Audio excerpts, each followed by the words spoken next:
So the AI backlash literally just went too far, and let's talk about it. So this is the image of a real incident that happened in Indianapolis, where City County Councilor Ron Gibson's home was hit by gunfire after he backed a controversial data center rezoning, and a note saying no data centers was left at the scene. So let's actually break this down, okay? Because this marks the essentially first AI attack. I'm not sure if you want to call this an assassin attempt, vandalism. I mean, there's multiple ways that you can view this, but think about this. Someone fired 13 rounds into the door of Ron Gibson's home, and luckily for him, he wasn't injured, okay? And they fired those rounds into his home and left a note that said no data centers. They have to understand that days before this shooting, Gibson, this guy, supported a rezoning petition that allowed a company to build a large data center in the area, okay? And essentially, people were upset about this, okay? Local groups opposing the project were like, look, there's too much environmental noise. This is not like our neighborhood. And this is pretty crazy when you think about what this implies. This essentially implies that currently now, those who support AI data centers are at risk of violence, okay? And I don't support this whatsoever, but the worst thing about this entire story is that, like, I saw the comments and I could not believe my eyes.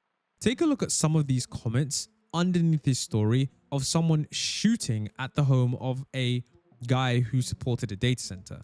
One of the comments says, "I love a feel-good story on the news such as this." Someone said, "Personally speaking, I'm not mad at anyone that goes and does that. That's people's lives by the end of the day." The last comment, okay, this is the one that surprised me the most, okay, and this is why I said in my old video, I said, guys, we are moving towards a society that is going to be split like you've never seen before. And look at what they say here, okay? They need to go for Sam Altman, not this guy. So you're telling me that there are comments saying that you should go ahead and incite violence on Sam Altman, okay, and people are liking this stuff. That is insane. And remember, I made a video saying AI CEOs are disappearing because they know what's coming. And honestly, if I was an AI CEO right now, I would not be in the public whatsoever, considering the fact that people are actively calling inciting violence against just people who support an AI data center, okay? That is absolutely absurd. And this is why I say the AI backlash has reached a new level. This is just insane, okay? And I'm not going to say I didn't think it would get here. I of course thought it would get here because Silicon Valley, they don't seem to be paying attention to just how insane the pure hatred for AI is. And I think this is only the beginning. And this is a comment from my previous video where someone said they're not building bunkers and hiding because of what AI will do. They're hiding because of all the people that will be displaced by AI and what they'll do.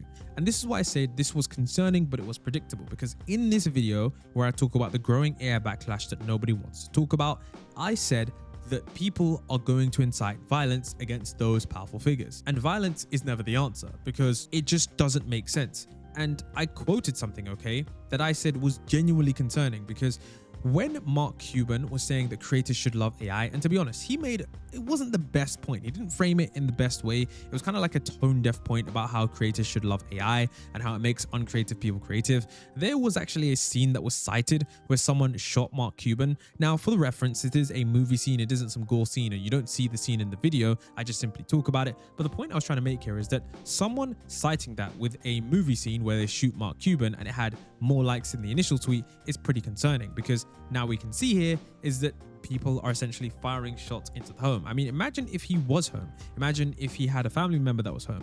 I mean, the implications are profound.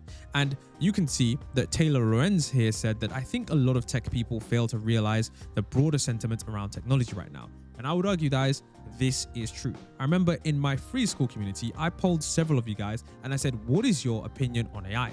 It was unanimous. 100% of you guys voted and said that you still love AI, you still love to use AI. And of course you guys do, because of course you watch the channel, you like AI, you like using AI tools, and of course I do too. But guys, outside of this bubble, you have to understand that people hate AI so much, okay? It is very hard to communicate this to people who aren't in the AI field and who aren't using the tools every day, because it is literally black and white. And it is so strange that I think more people need to talk about this, because if we can't get and coexist with AI, this entire field, this entire thing is not going to work. AI can do so much good, but people aren't marketing it that way and they aren't deploying the technology in a responsible manner.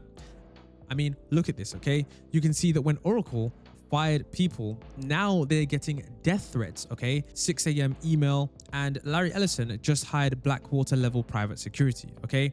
And some people here are saying we're so close, so close. And honestly, I don't even want to know what this means, what this is referencing, but it doesn't look good. Now remember, OpenAI actually recently had a document where they were like, okay, we need to draft up a solution. And honestly, I would argue that this is one of the best things that OpenAI has done recently. They posed 6 steps to solve this solution. And I would argue that these things need to happen yesterday, because I think AI is going to disrupt society like we've never seen before.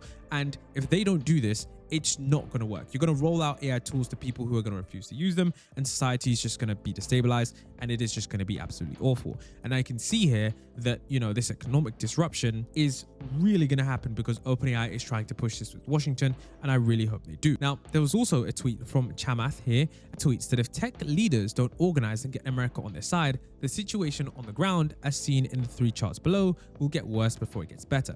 And that in turn will tank the US economy, since AI is responsible for much of our incremental GDP. Someone needs to step up.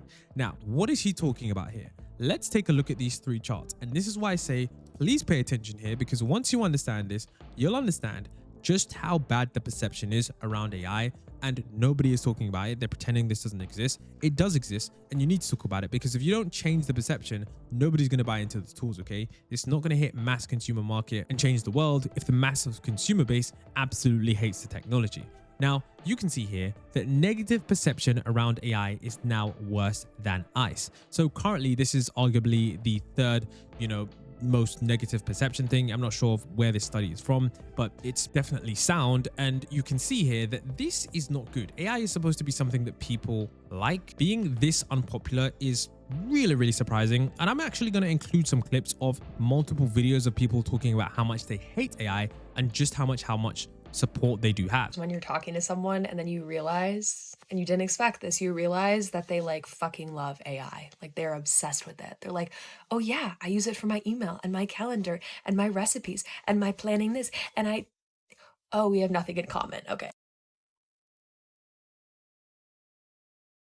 And you can see here that as electricity prices keep rising, they increasingly blame AI. You can see here that electricity prices have continued to rise since 2020. And of course, many individuals would argue that the data centers are the problem. And you can see here that local opposition is growing, and they are now voting down data centers. About 40% of data centers that faced sustained local opposition are eventually cancelled. So you can see that over time, we're getting more and more data centers that are going to be protested, and many of those are being cancelled. So what is going to happen here? Are these companies going to still be able to roll out this technology? Is the technology, because there's not enough compute to be able to go around, is that just going to squeeze us even more in terms of making the price more expensive? I mean, this entire situation isn't going well. You can see here that, Zero Hedge tweeted, this is something we warned about a year ago. Between the exploding electricity bills and the lack of jobs for new grads, and all of these situations, a new Luddite revolution is forming.